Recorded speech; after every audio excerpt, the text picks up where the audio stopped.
अरे भाई लव जिहाद फैक्टर है। 5 राज्यों में इस पे कानून बन चुका है। क्या इसी जुबैर ने कभी भी सर तन से जुदा नारे लगाने वालों पे फैक्ट चेक किया? और पहले होता था इस देश में मुस्लिम मुस्लिम, अब हो रहा है हिंदू मुस्लिम। तब ये सारी पार्टियां अब हिंदू हिंदू के गीत गा रही है। ममता बनर्जी चंडी पाठ कर रही है, अखिलेश यादव हवन कर रहे हैं। योगी आए तो अब इन्हें पता लग रहा है हिंदू राष्ट्र भी कोई चीज़ है। पूरी दुनिया में 57 देश है कि हिंदू राष्ट्र भी बना लो।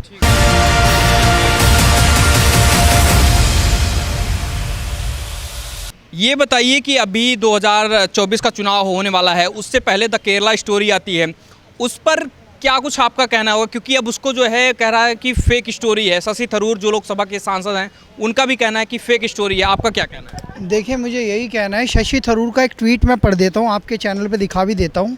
उस ट्वीट में इन्होंने बोला है, I have been approached by Kerala mothers whose daughter are stuck in Afghanistan after having been taken there by their misguided husband। मतलब मुस्लिम जो मिसगाइडेड कर रहे हैं उसे कन्वर्ट करके, उनके बारे में बोल रहे हैं।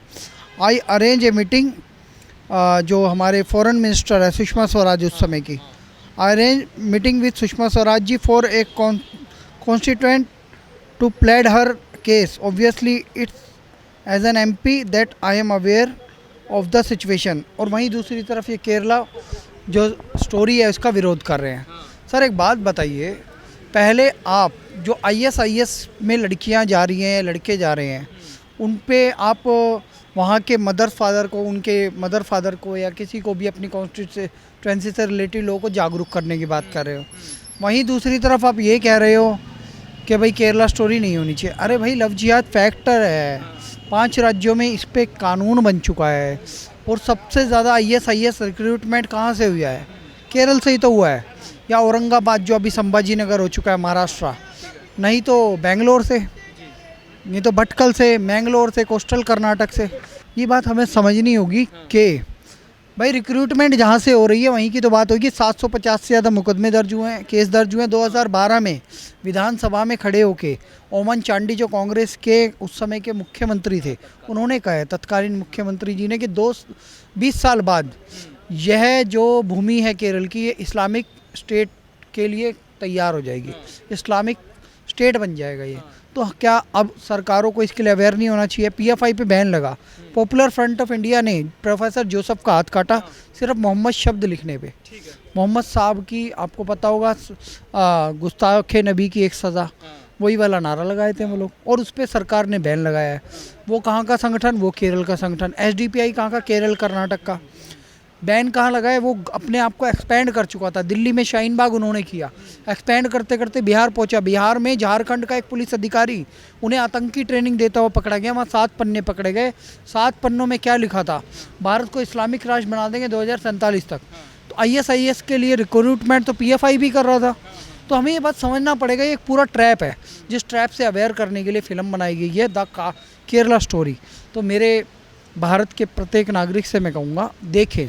लेकिन आरोप ये लग रहे हैं, आपकी बात सही है, लेकिन जिस तरीके से वहाँ पर जिक्र हो रहा है कि 32,000 लड़कियाँ जो है हिंदू और क्रिश्चियन, इन्हीं दोनों लड़कियों को टारगेट किया जा रहा है और इनको बाद में IS और जिस फरोशी के लिए उनको परोस दिया जा रहा है। आपको लग रहा है अब शशि थरूर का कहना या फिर मोहम्मद जुबैर जैसे लोग फैक्ट चेक के नाम पे बताते हैं कि ये गलत है, ये प्रोपेगेंडा है, आपको लगता है जब मुस्लिम का कोई बात ऐसी आती है, उनकी बातें बताई जाती हैं, तो ज़्यादा विरोध होने लगता है इन लोग ऐसी मूवी का?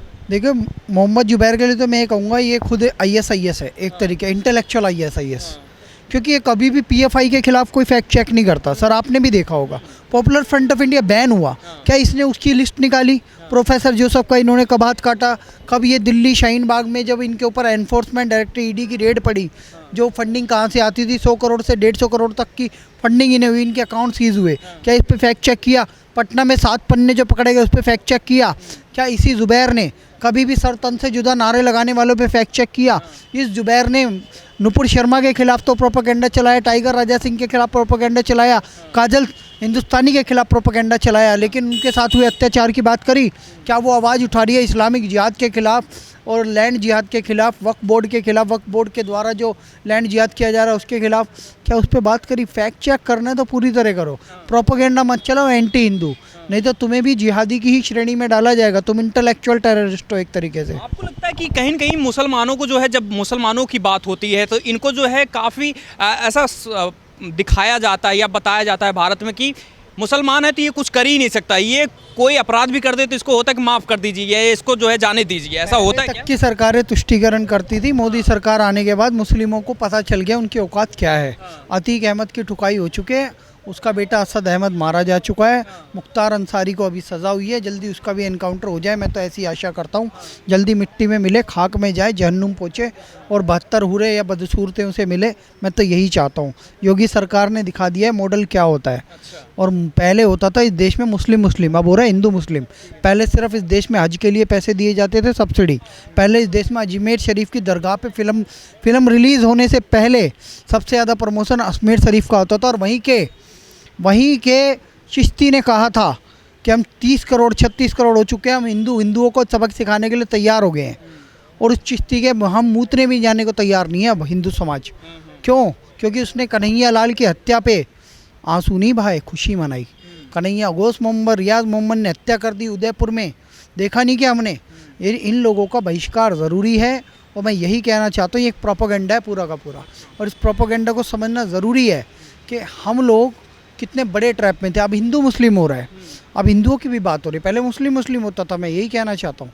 तब ये चिश्ती सर पे चढ़ के बैठ गए, तब ये अमानतुल्लाह खान सर पे चढ़ के बैठ गए, ओवैसी पे चढ़ के बैठ गए। लेकिन जब हिंदू वोटर एक हुआ 2014 2019 में, और लगातार भी भाजपा को जिता के, योगी जी को 2 बार उत्तर प्रदेश में जिता के जब आगे बढ़े, तब मुसलमान सर से नीचे उतरा। तब इन्हें पता लगा कि हिंदू भी वोटर है। तब ये सारी पार्टियां अब हिंदू के गीत गा रही है। ममता बनर्जी चंडी पाठ कर रही है, अखिलेश यादव हवन कर रहे हैं, और पता नहीं ये कितने नेता कितने ढोंग पाखंड कर रहे हैं जानबूझ के। मोदी तो देखो कट्टर हिंदू है। वो तो भैया जब सर्जिकल स्ट्राइक एयर स्ट्राइक करनी थी वो तो माला लेके काले कपड़े पहन के, जो कहते हैं ना, हमारे काले कपड़े तब पहने जाते हैं जब तांडव करना होता है, तांडव की मुद्रा। गंगा में स्नान करा, रात को देखा तो एयर स्ट्राइक हो गई जब अभिनंदन वर्तमान जी गए थे। मैं यही कहना चाहता हूँ, अब यहाँ काशी कॉरिडोर बन रहा है, पेट में दर्द ये है। राम मंदिर बन रहा है, पेट में दर्द ये है। कश्मीर से धारा 370 हट गई, पेट में दर्द ये है। महाकाल लोक बन गया, पेट में दर्द ये है। अब बात होती है केदारनाथ की, पेट में दर्द ये है।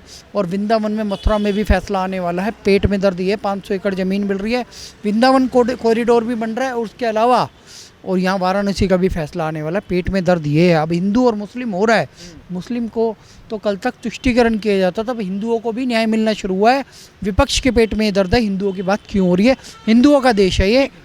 आपसे केरला स्टोरी के बारे में बात कर रहे हैं। जब केरला स्टोरी जैसी मूवी आती है या फिर कश्मीर फाइल्स जैसी मूवी आती है, तो आपको लगता है कि एक विशेष वर्ग या वामपंथी विचारधारा को इतना दर्द क्यों होने लगता है? और मूवी जब पीके आती तब इनको नहीं दर्द होता है, लेकिन केरला स्टोरी और कश्मीर फाइल्स आती है इनको बड़ा दर्द होने लगता है, क्यों होता है ऐसा? वामपंथी विचारधारा पश्चिम बंगाल से समाप्त। पश्चिम बंगाल, अंग्रेज कहाँ आए थे लूटने के लिए? सबसे पहले कहाँ कदम रखा था? पश्चिम बंगाल में।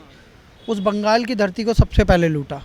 अब वहाँ से वामपंथी विचारधारा ख़त्म, वहाँ पे टीएमसी आ गई। ठीक है, ये ख़त्म हो गए कहाँ से? केरल में रह गए। वहाँ और सब जगह, दिल्ली में भी थे थोड़े लोग, थोड़े त्रिपुरा में भी थे, ये सब ख़त्म हो गया। अब ये सिर्फ इंस्टीट्यूट में, थोड़ी फिल्मी जगत में इनकी विचारधारा धीरे धीरे समाप्त होती जा रही है। अब ये देश बाहुबली जैसी पिक्चरों को सपोर्ट कर रहा है, आरआरआर जैसी फिल्मों को ऑस्कर मिल रहा है। अब ये देश अच्छी फिल्में देखना चाहता है। अब ये द कश्मीर फाइल देखना पसंद करता है। ये देश अब सच देखना चाहता है। जैसे मोदी आए तो हिंदू जागा, सच दिखा। अब मोदी योगी आए तो अब इन्हें पता लग रहा है हिंदू राष्ट्र भी कोई चीज़ है। पूरी दुनिया में 57 देश है कि हिंदू राष्ट्र भी बना लो, ज़रूरी है। अब लोगों को यह समझ आ रहा है कि भाई अब हमें वोट किसे देना है।